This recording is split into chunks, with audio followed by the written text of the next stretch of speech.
제가 어렸을 때 가장 저의 신앙생활에 영향을 미쳤던 책을 한 권 꼽으라면 가정성서라는 책이 있었습니다. 1권부터 5권까지 그림과 글로 함께 설명된 책이었는데요. 저는 그 중에서도 바알 선지자들과 엘리야의 대결이 나오는 그 부분을 너무 좋아해서 그 부분이 너덜너덜해지도록 읽었던 기억이 납니다. 특별히 하늘에서 불이 딱 내려왔을 때 여호와 그는 하나님이시다, 그 이스라엘 백성들이 외치는 그 장면을 보면서 몇 번이나 소름이 돋으면서 나에게도 저런 일이 있으면 얼마나 좋을까 하고 상상했던 추억이 있습니다. 어린 마음에 제 방에 낙엽을 3개를 갖다 놨습니다. 물을 뿌려놓으면 하나님께서 불 붙이기 힘드실까 봐 불이 잘 붙는 낙엽을 제 방에 갖다 놓고 7살 때 하나님께 간절히 기도했습니다. 하나님, 불로 응답해 주세요. 하나님이 살아계시다면, 진짜 살아계시다면 불로 응답해 주세요. 옆방에 있는 엄마에게 들릴까 봐 목소리는 최대한 작게, 혹시라도 진짜 불이 나면 큰일 날 수 있으니까 옆에 물은 하나 떠다 놓고 계속 기도했던 추억이 있습니다. 하나님께서 그날 불을 내려주셨을까요? 아마 그날 불이 내렸다면 여러 가지 의미로 제가 아마 이 자리에 없었을 것 같습니다. 네. 지금 생각해보면 하나님께서 그때 불을 안 내려주신 게 얼마나 감사한지 모릅니다. 그런데 오늘 본문에서는 어린 시절의 제 모습과 마찬가지로 예수님께 표적을 구했던 사람들이 등장합니다. 바로 그 사람들은 바리새인들과 서기관들이었습니다. 오늘 본문에 기록된 마태복음 12장 말씀을 보면 바리새인과 서기관들이 예수님과 사사건건 부딪히는 것을 볼 수 있습니다. 12장 1절에서 8절까지는 안식일 날 밀밭에서 이삭을 잘라 먹는다고 예수님과 제자들을 못마땅하게 여겼고요. 그리고 9절에서 21절까지는 안식일 날 병을 고친 것을 가지고 예수님을 고발하려고 했습니다. 또한 22절에서 37절에서는 귀신 들려서 눈 멀고 말을 못하는 그 사람을 고친 예수님에게 바알세부를 힘입어서 병을 고쳤다고 시비를 걸면서 억지 주장을 펴는 것을 볼 수 있습니다. 이 마태복음 12장에서 바리새인들과 예수님의 부딪힘은 점점 더 심해지는 것을 볼 수 있습니다. 그래서 심지어 바리새인들은 예수님을 죽일 생각까지 하게 됩니다. 또한 예수님은 그들에게 성령이 하시는 역사를 회방하면 이 세상과 오는 세상에서도 사하심을 얻지 못할 것이다 라고 말씀하시면서 그들을 독사의 자식들이라고까지 격하게 표현하십니다. 오늘 본문에서는 심지어 바리새인들뿐만 아니라 그 세대를 살아가는 그 세대가 악한 세대라고까지 예수님은 정의를 하십니다. 이런 악한 마음을 가진 그 세대의 특징들은 무엇이었을까요? 그리고 어떻게 하면 우리는 그러한 악한 세대에서 벗어날 수 있을까요? 우리 함께 말씀을 통해서 알아보았으면 좋겠습니다. 악한 세대의 특징은 첫 번째로 표적을 구한다는 것입니다. 우리 함께 따라해 봤으면 좋겠습니다. 악한 세대는 표적을 구한다. 이제 극한의 대치가 지속되고 있는 이 일촉즉발의 상황에서 지금까지 바리새인들은 예수님이 했던 행동들과 말에 대해서 꼬투리만 잡으면서 수동적으로 반응했는데, 이번에는 바리새인들이 먼저 나서서 능동적으로 예수님에게 자신들이 생각하기에는 회심의 일격이라고 생각되는 질문을 던집니다. 선생님이여, 우리에게 표적 보여주시기를 원하나이다. 여기서 표적이라고 번역된 헬라어 단어는 세메이온이라는 단어인데요, 이 단어는 어떤 인격이나 사물을 다른 것들로부터 두드러지게 구별되어지게 보이는 것을 의미를 합니다. 그렇기 때문에 보통 인간의 능력으로는 불가능한 기적 또는 앞으로 어떤 일이 보여질 것이라는 증거 또는 징조, 이런 것들을 나타낼 때 쓰는 단어죠.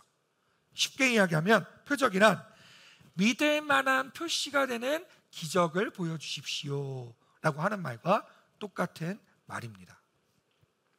그런데 이 말이 매우 모순되는 말이, 사실 바리새인들은 이미 표적을 수도 없이 많이 보았어요. 마태복음 12장에서만 봐도 이미 예수님이 손 마른 사람을 고치는 걸 봤습니다. 그리고 예수님이 귀신 들려서 말 못하고 눈 못 뜨는 사람을 고치는 것을 이미 다 보았습니다.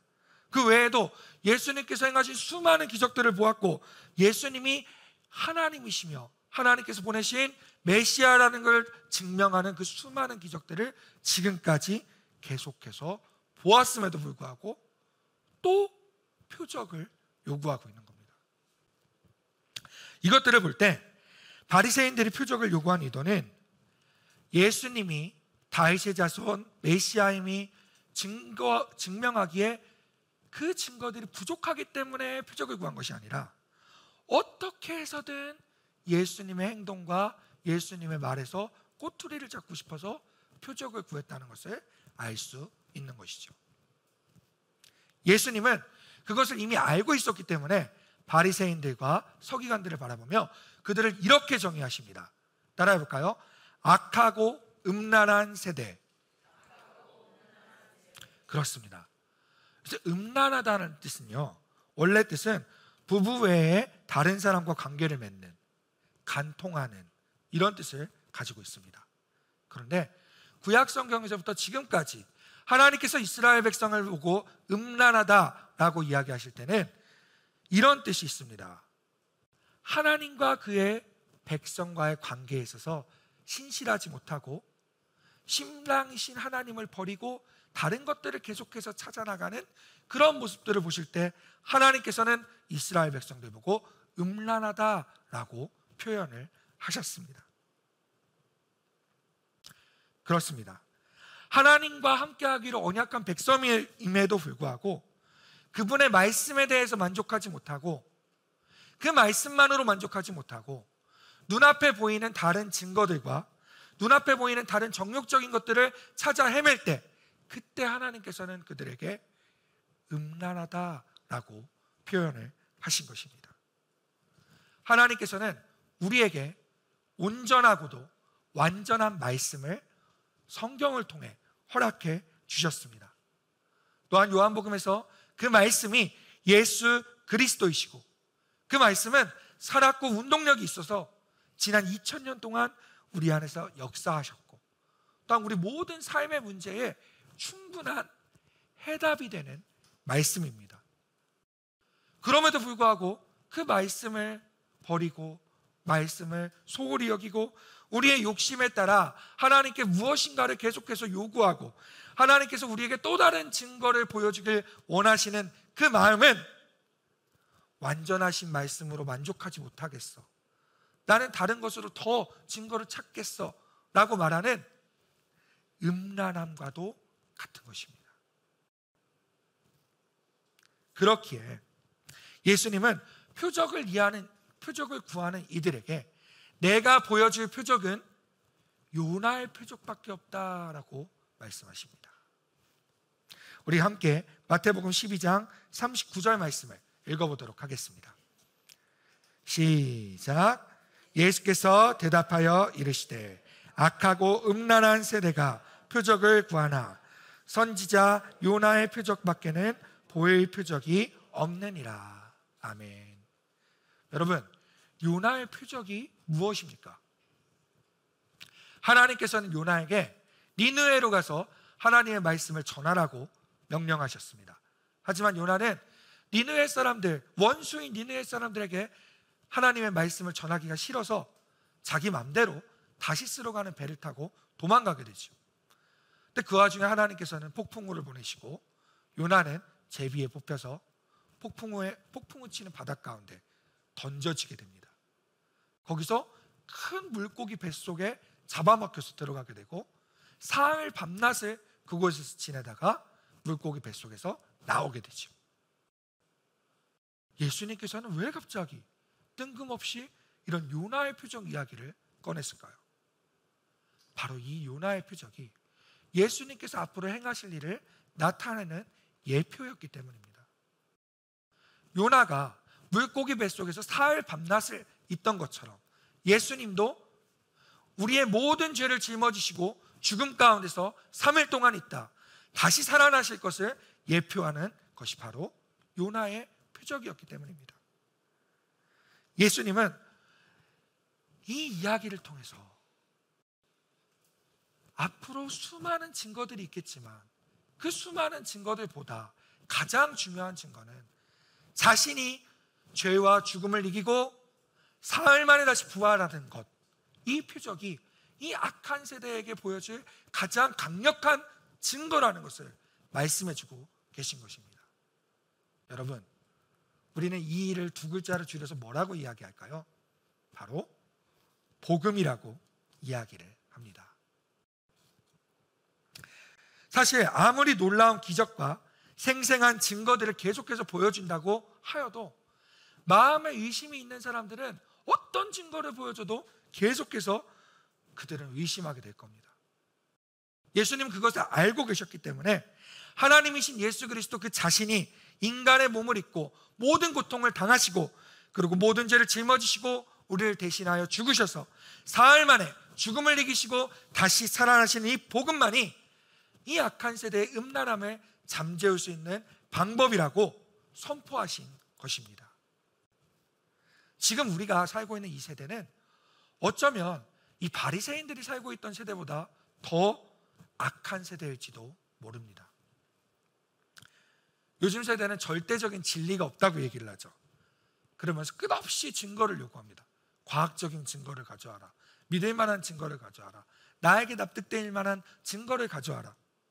이런 증거를 요구하는, 표적을 요구하는 이 악한 세대의 혼돈 가운데서 벗어나 하나님 앞으로 돌아올 수 있는 유일한 방법은 창세부터 지금까지도 사람들을 진리로 이끌고 지금도 변함없이 역사하시고 계시는 하나님의 말씀, 그 복음을 온전히 신뢰하는 것입니다. 두 번째, 악한 세대의 특징은 정죄를 받는다는 것입니다. 우리 함께 따라해 볼까요? 악한 세대는 정죄받는다. 우리 본문 말씀 마태복음 41절, 12장 41절과 42절은 내용은 정말 무서운 내용이에요. 그런데 구조적으로는 너무나 완벽한 대꾸와 대조를 보여주고 있습니다. 먼저 예수님은요 41절, 42절 말씀에서 미래, 과거, 현재의 모든 역사 시제를 사용하셔서 그 바리새인들을 책망하십니다. 41절을 함께 읽어봤으면 좋겠습니다. 함께 읽겠습니다. 시작.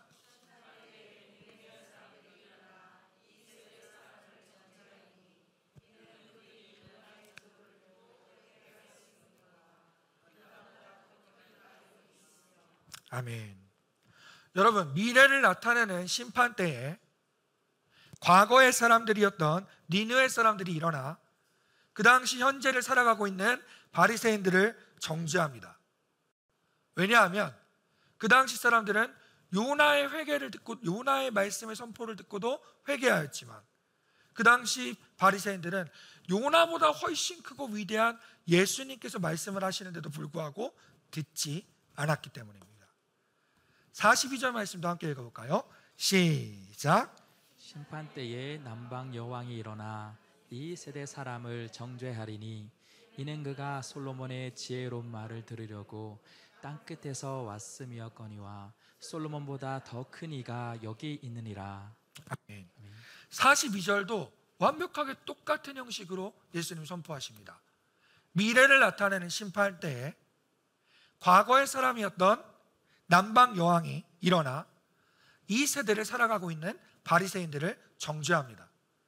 왜냐하면 남방 여왕은 땅 끝에서부터 그 지혜로운 솔로몬의 이야기를 들어왔지만 그 세대를 살고 있는 바리새인들은 예수님께서 직접 하나님의 말씀을 선포하고 계신데도 그 말씀에 귀 기울이지 않았기 때문입니다. 여러분, 온 세상의 이 역사를 관통하는 놀라운 말씀으로 바리새인들에게 책망한 이 말씀 안에는 몇 가지 더 중요한 뜻이 내포되어 있습니다.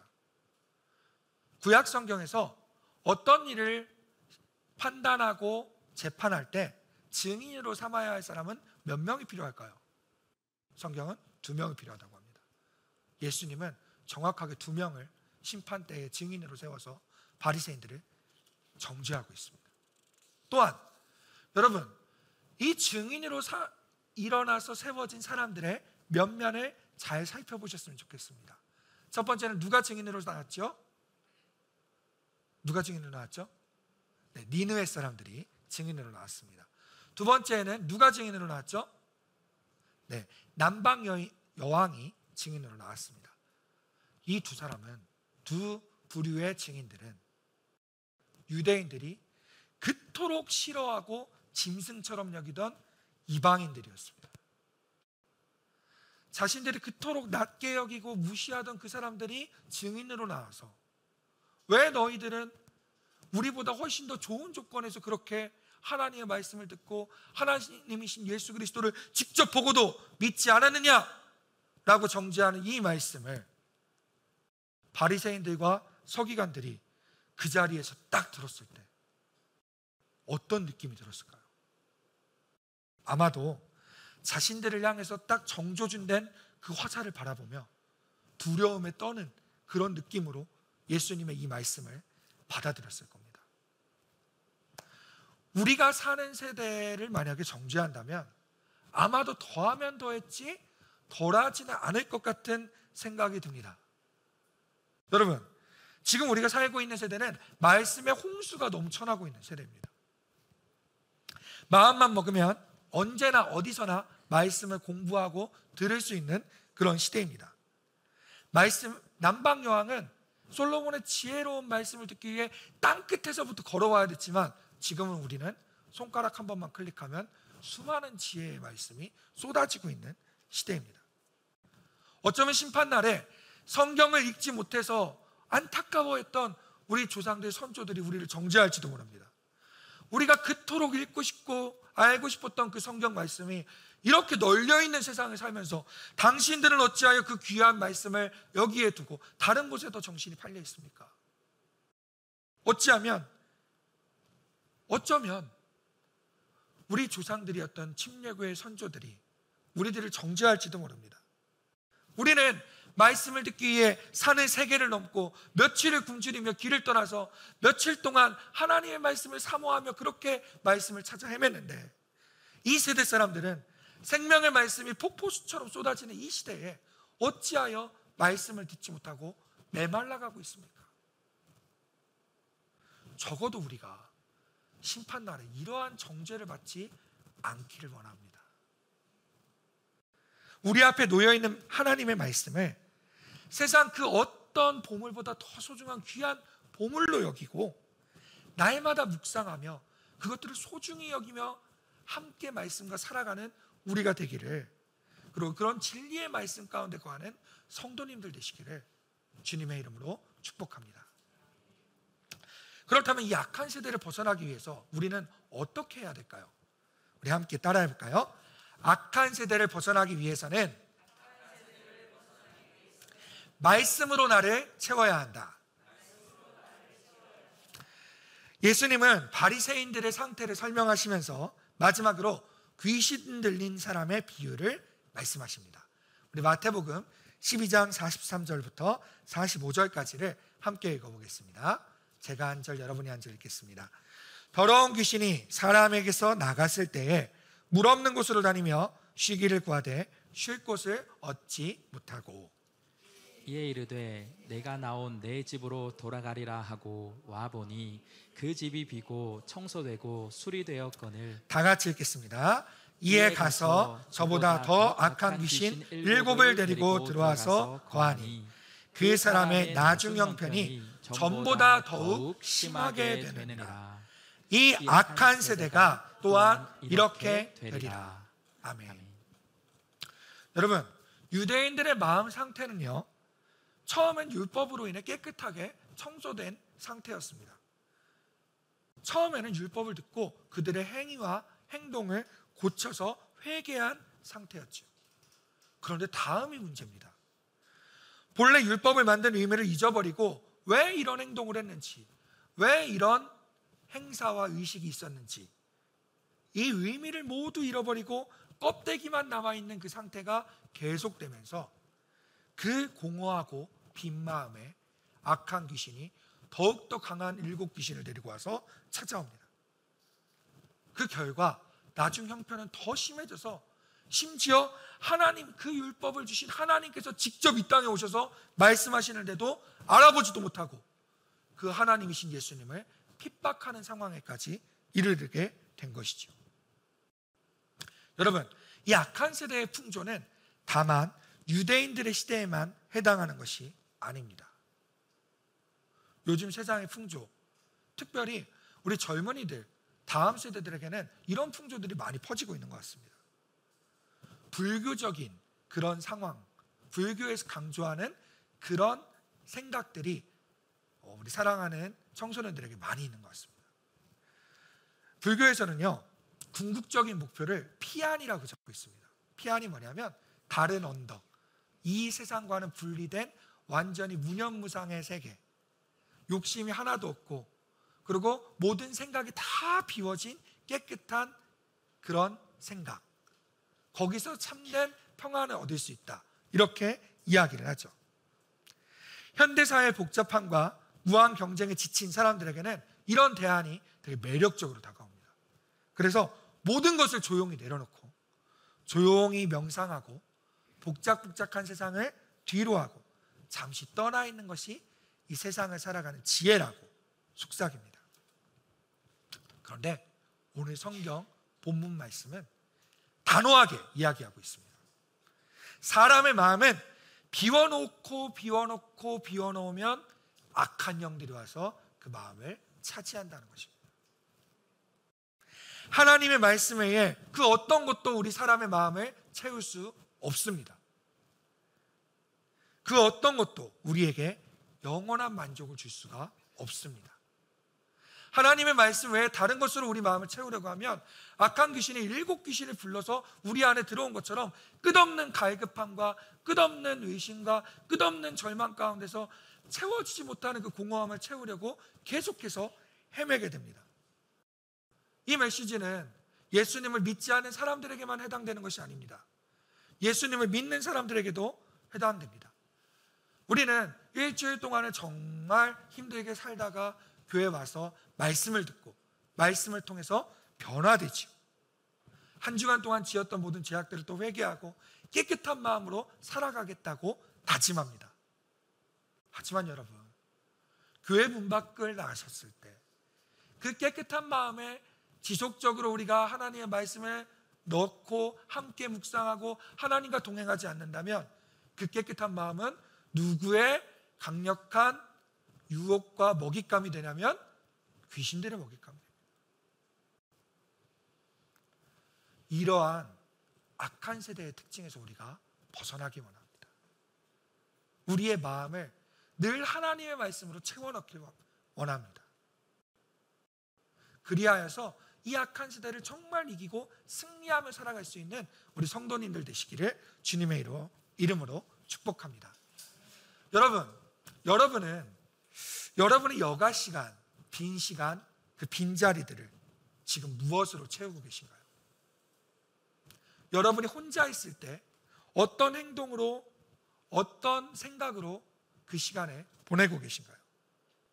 어떤 취미 생활을 하든지, 누구를 만나든지, 어떤 대화를 하든지 여러분의 마음을 비어있게 놔두지 마십시오. 여러분의 그 마음을 하나님의 거룩하고 능력 있는 그 말씀으로 늘 채우며 살아가며 승리하는 성도님들 되시길 주님의 이름으로 축복합니다.